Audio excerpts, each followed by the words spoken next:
roll, please. Drum roll.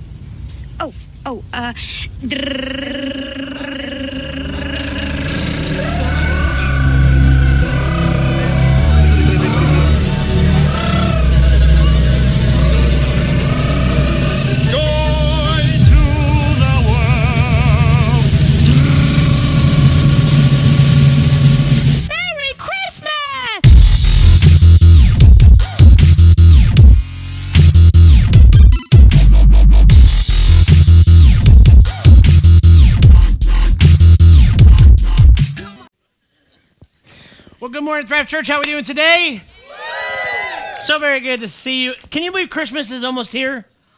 Is anybody ready? Do you feel legitimately ready for Christmas? Anybody? Anybody already done with their Christmas shopping? Oh my goodness, you people are sick. I mean, sick is the new way to say awesome. Awesome. For years, I used to do all my shopping on Christmas Eve, and then that's when you could actually go to stores and buy stuff. Now you just have to order it all online and wait for it to come and hope your crazy neighbor doesn't steal it. But that's a whole other thing. Well, this is your very first time at Thrive. I'm so glad that you're here. My name is Jason. I'm one of the pastors, and you picked a great Sunday to be here because not every Sunday do we have Santa. How awesome was that? And Buddy the Elf. Anybody get a picture of Buddy the Elf? Yeah, it's just so great. Some of us already fill in our Facebook feeds, and our friends were like, what kind of church do you go to? We go to a church that gets lit. No, that's the wrong way to say that probably.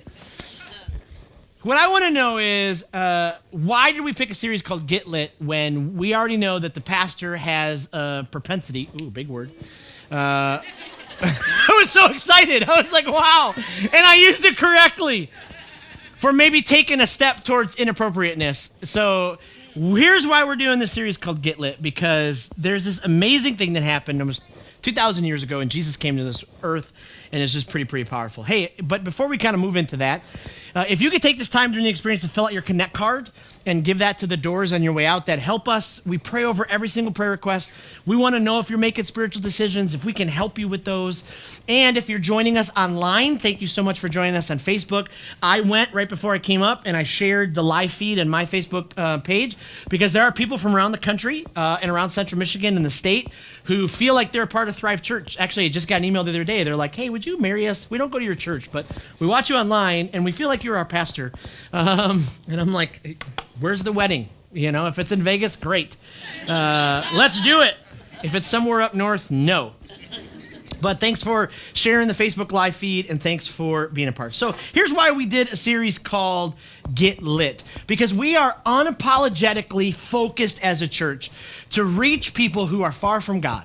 People who have said, I'm done with God, I'm done with church, I've given up on it. And so we could have, actually I had a pastor friend email me and was like, why are you doing a series called Get Lit? Shouldn't you do something like more churchy, like Christmas? Emmanuel.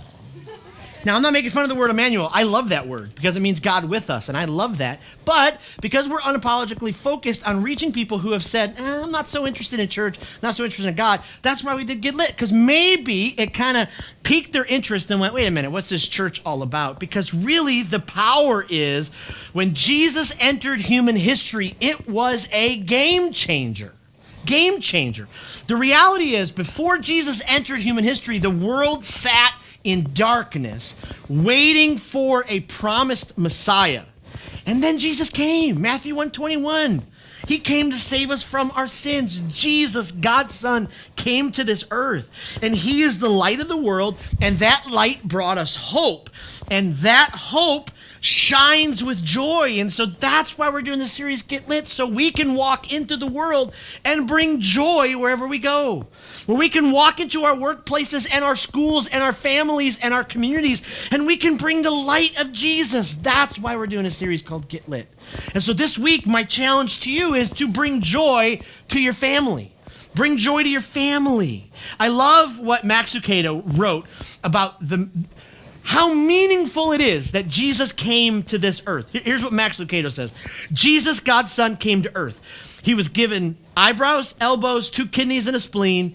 He came not as a flash of light or as an unapproachable conqueror, but as one whose first cries were heard by a peasant girl and a sleepy carpenter.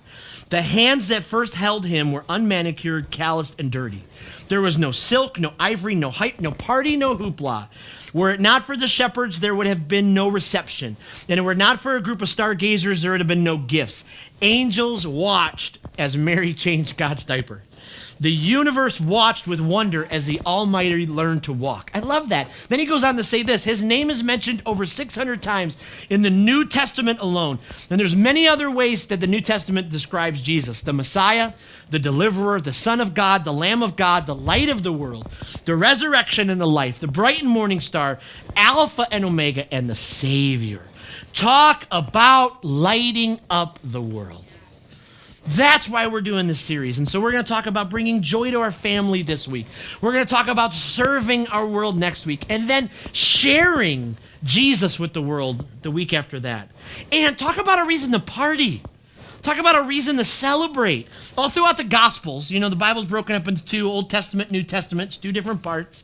The New Testament has the Gospels. The Gospels are the first 4 books of the New Testament: Matthew, Mark, Luke, and John. And all throughout the Gospels, there are many moments where we actually see Jesus at a party.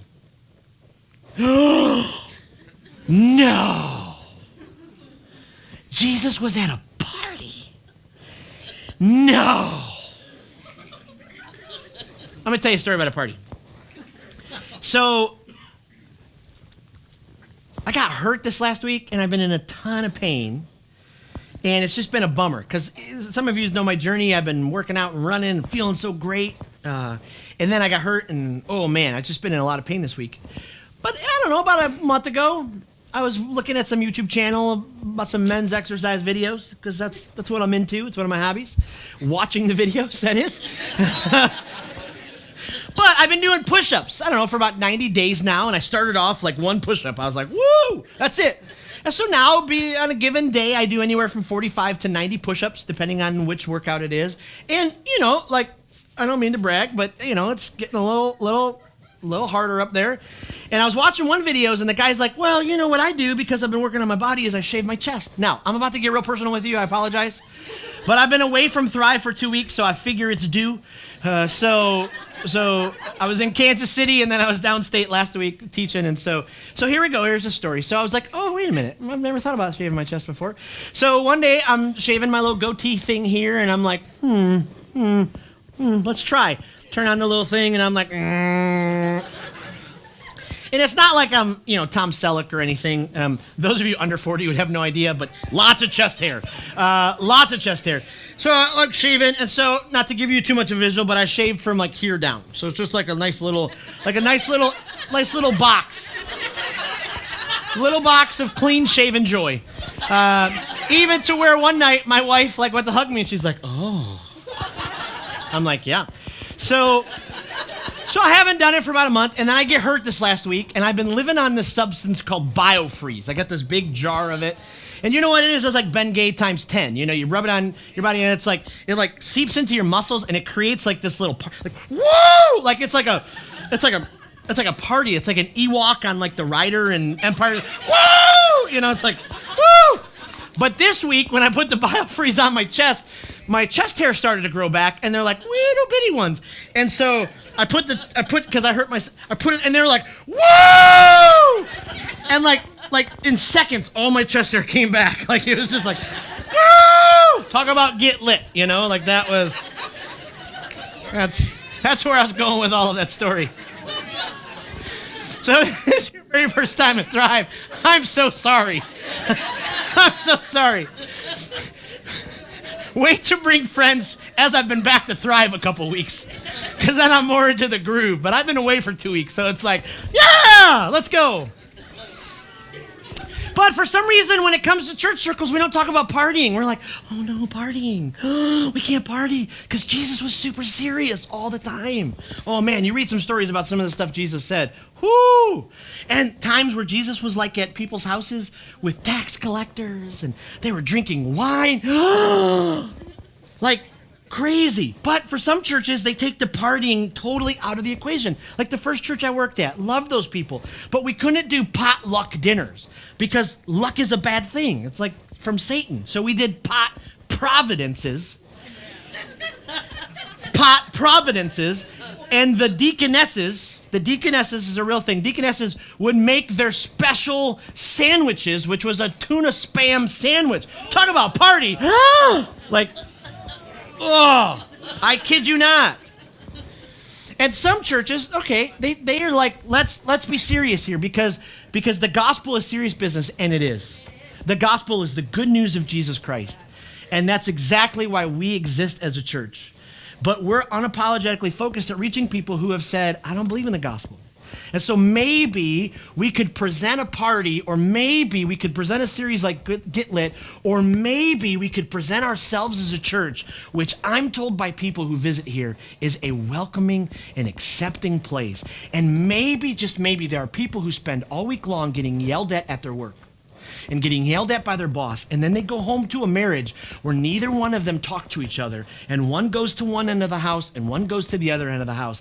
And on Sunday mornings when they walk through those front doors, it's the only time of the week when someone smiles at them and says, I am so glad you're here.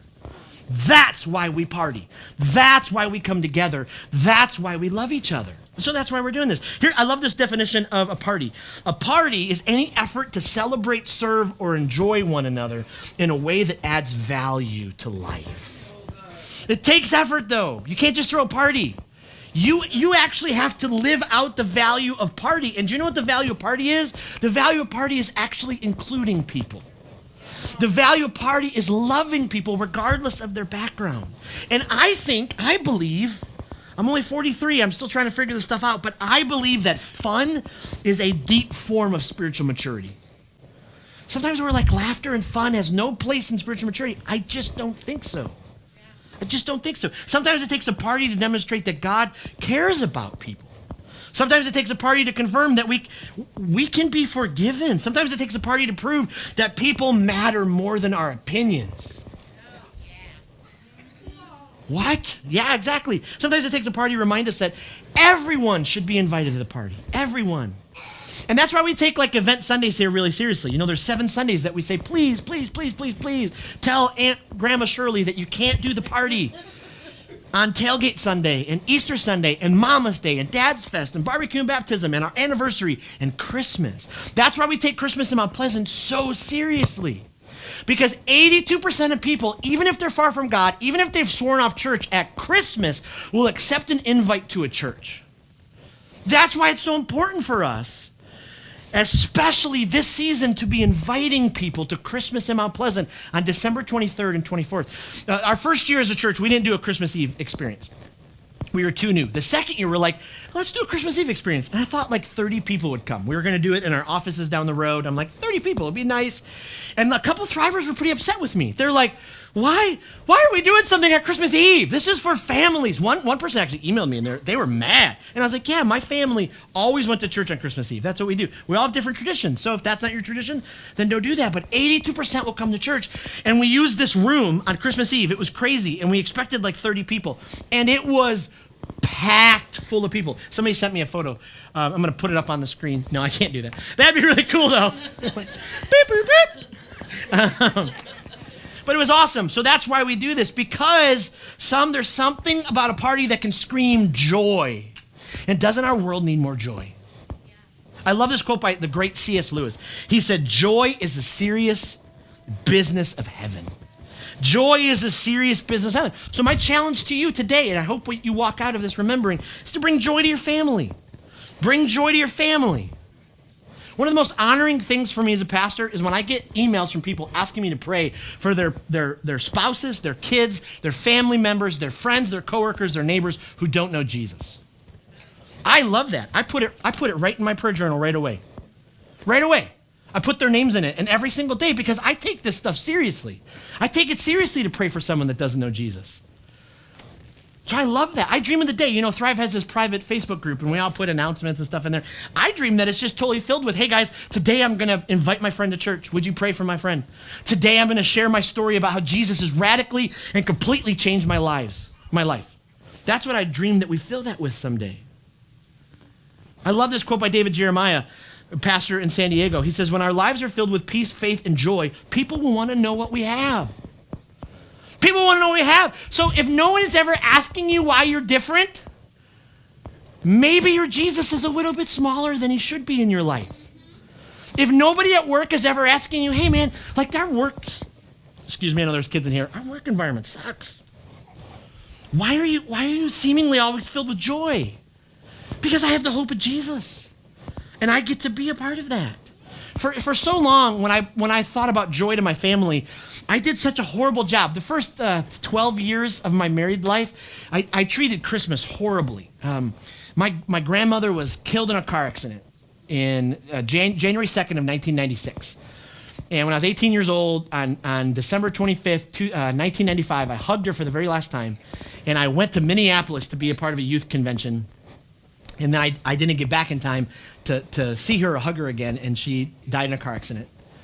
And she's with Jesus now. But for 12 years, like I just hated Christmas because that was the last time I ever got to see her.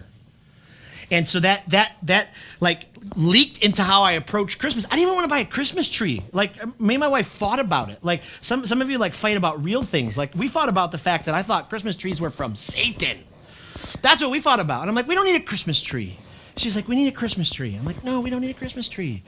It was just weird. And then we got married, and one of the best advice if you're thinking about getting married, remember that when you marry someone, you also marry their family. So like their family, like it's not that we didn't get along. It was just I was so different. I worked for a church, and back then at churches 20 years ago, we went to church on Sunday morning and Sunday night and then Wednesday night. Like it was crazy.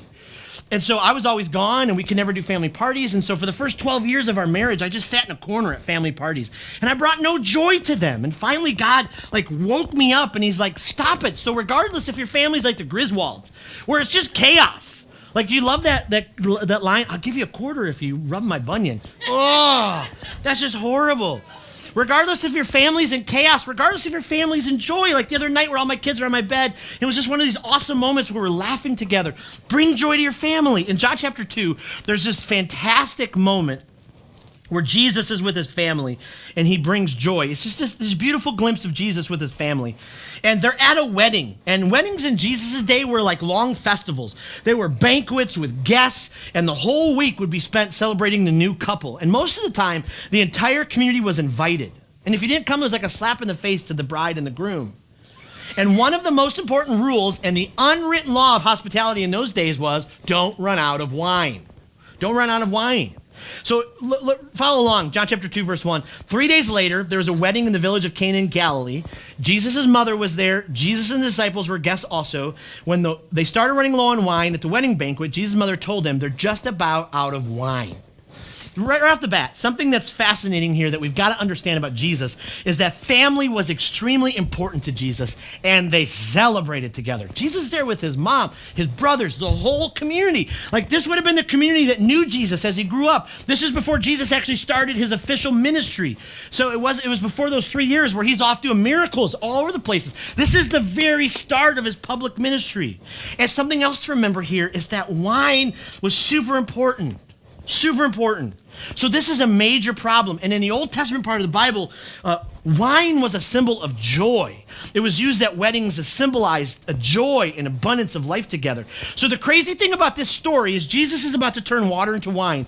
It's so much more than that. It's the wedding feast in the story was like the world under the curse of death before the light entered.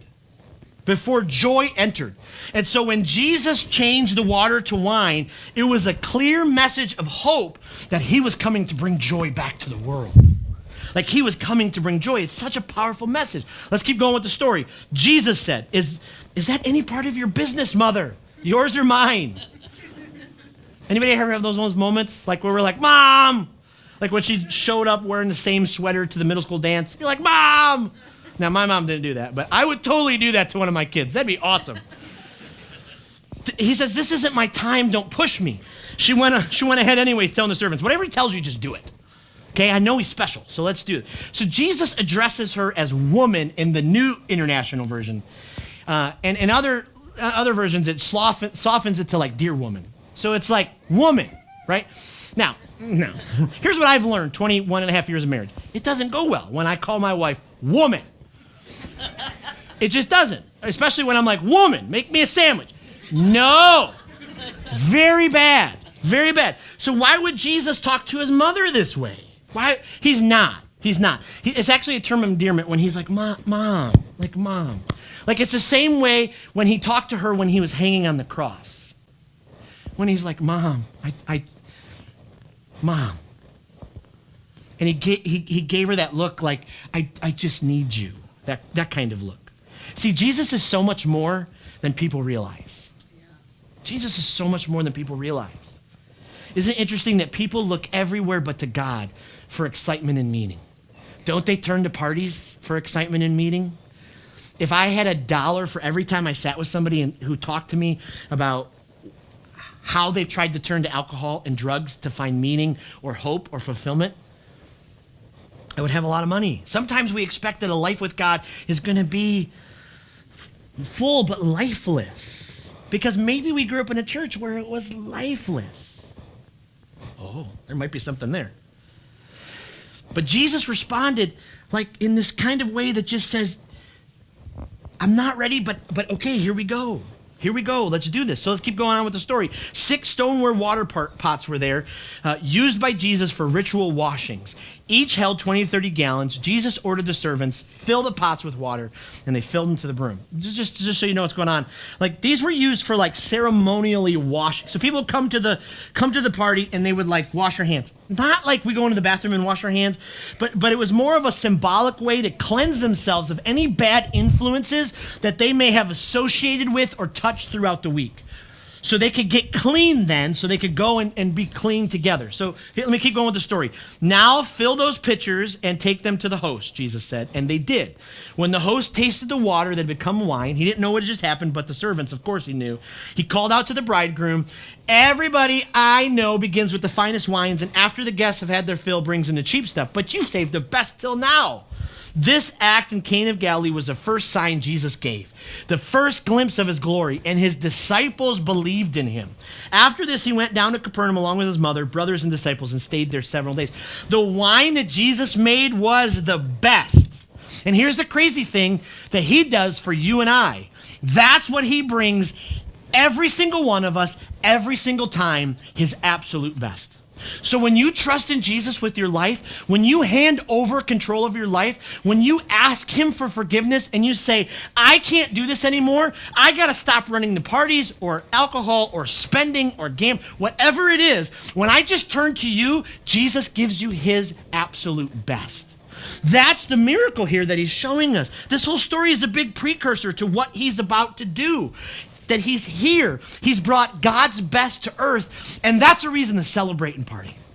That's a reason to celebrate and party. So life in him is better than life on our own. So why wait till everything runs out? Just like they did at the party. They waited till the wine ran out and went, what do we do now? Why do we need to sometimes wait to go to God to the very last moment? Why don't we start going to God right away? Why don't we start going to him right away? And that's what you can represent. That's what you can bring to your family when you bring joy to your family. I love what Mother Teresa said. Joy is strength. Joy is strength. Do you really want to be known as the person who walks around all the time with a scowl and just you're so... Why not walk around believing and accepting and holding on to the hope of Jesus and how he can change your lives? One of my favorite comedians, Christian comedians, Ken Davis, he said this, the day the stone was rolled away was the day joy entered the world. Something I love that John chapter 2 teaches us too, that we need to believe in and ask God to do miracles. We don't talk about miracles all that often because we think of miracles, we think of Bible. Oh, they parted the sea and he fed 5,000. God does miracles every single day. One of the best things that I've done in my life this fall is I started using this every single day. Like this is my journal. It just keeps me accountable to myself. And one of the things that I do is I somewhere in 2018, I stopped praying for big miracles. Just prayed for little miracles. So what I did is I added a whole page of my giant miracle prayer requests where I pray these every day. And if I read these out loud, you'd be embarrassed for me because they're so big. They're just so big. Do it. Oh, I know. I'm thinking about it. I don't know. Yeah. Okay, here's miracle number 1. God, I want to hang out with Tim Tebow for the day. Okay, all right. I've shared stuff from here before that I probably shouldn't have, so I'll keep the pattern going. Here's one of them. My giant miracles. God, would you help me pay off my house? Because I look at that mortgage payment and I'm like, God, how much more could I give you if I didn't have that mortgage payment? God, can you help my mom and dad pay off their house? When I used to pray for my kids, I used to pray that God would protect them from sexual bad decisions. Now I pray that God would protect them from technology, and that God would protect them from student loans. And it's right on here. God, help me pay off my student loans.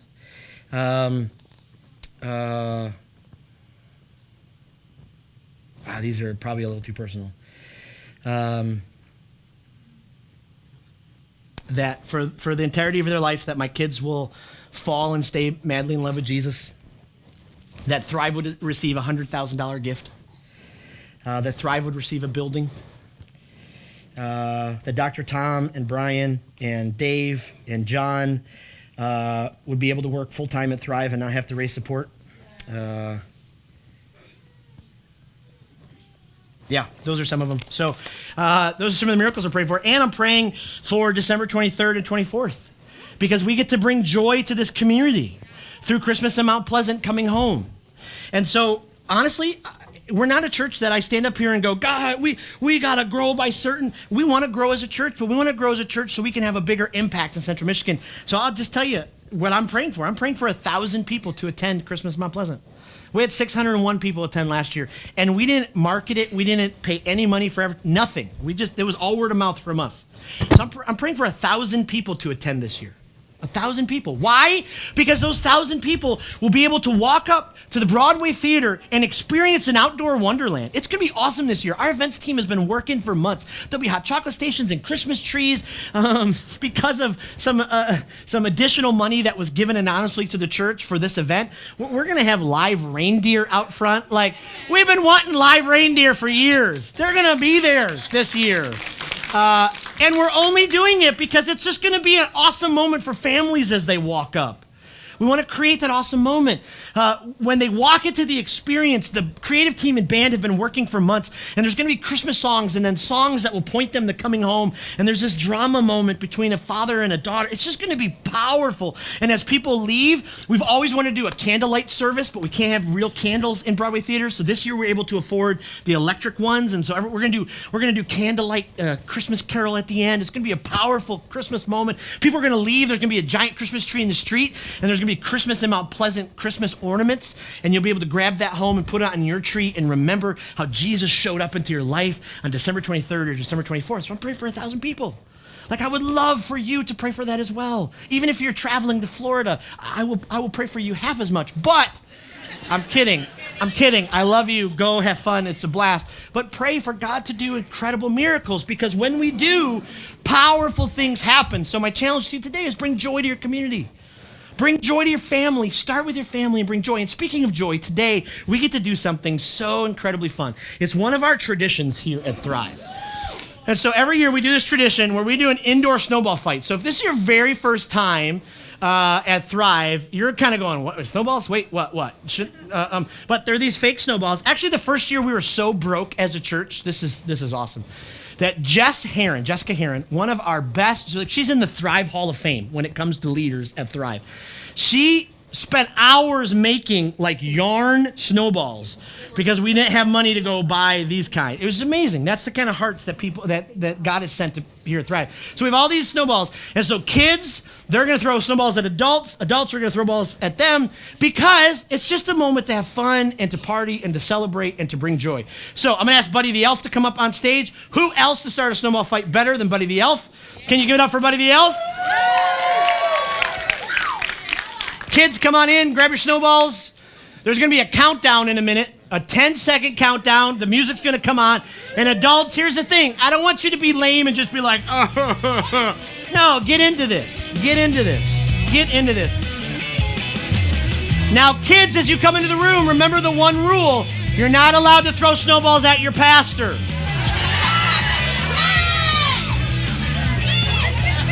Not yet. Hold on. Do we have all the kids in here? Do they have snowballs? All right, let's start the countdown. We're going to count together, and we're going to throw snowballs.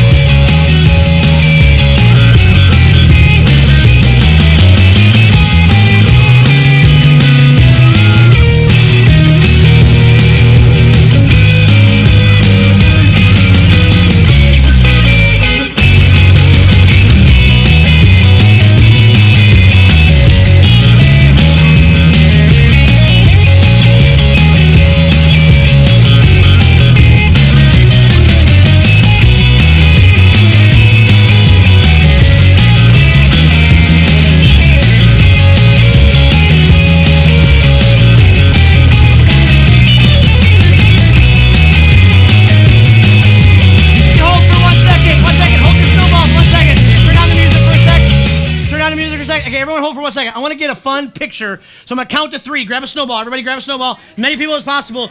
You're going to, Matt Moore, I need you over here, Buddy the Elf. Okay, you're going to throw, not here. You guys are going to throw snowballs this way so we get a picture of all those snowballs coming. Okay, and I'm going to hold my phone really carefully. Okay, Matt and I. Okay, your target is Buddy the Elf. Okay, he's going slow-mo. Okay, on the count of 3. Put the music back on. Here we go. 3, 2, 1, go!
Okay, kids, you guys got to start heading back to Thrive. Kids, adults, stay seated for a second so we can get the kids out of here.